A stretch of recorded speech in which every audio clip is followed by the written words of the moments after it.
To get to optimizations, again, we can press F4 and type in optimizations. This is going to come in from my options. So there's some places, so there's some settings there. I'll just show you real quick. If I go into my options, and I'm just going to collapse all of these. I'm going to go down to my T2, and it is under New File. So if I come down here, there's my optimization section.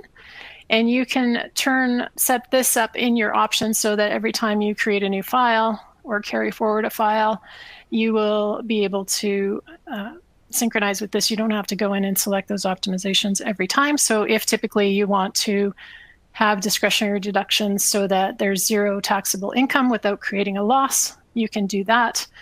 Claiming maximum discretionary deductions will create a loss if that's available.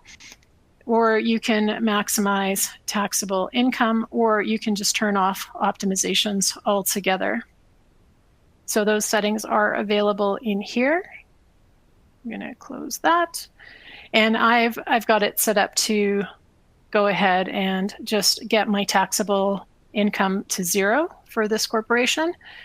If I scroll down here, similar to T1, it's going to show me a number of field codes that are available within the software that get optimized by our calculations, and where there's some discretion in terms of what you can claim, or if there's a claim order that is available, then we'll attempt to optimize that as best we can within the software.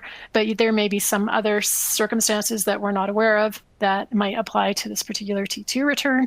And so then you can come to this optimization worksheet and create an override if you like. So maybe I don't want to claim these donations this year. Maybe I want to claim them next year instead for whatever reason. I can come down here and select yes to claim a different amount.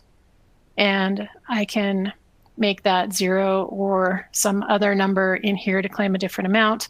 And I can keep track of my balance owing with my data monitor along the bottom as I'm making those adjustments to get to the result that I'm looking for this particular year.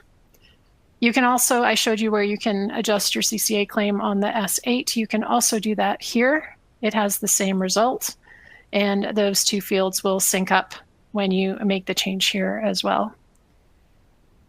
So we have some Schedule 1 optimizations, some T2 jacket optimizations, some optimizations related to the SR and ED, and then the whatever provincial optimizations are applicable to the return that you're working on in TaxCycle at that given moment.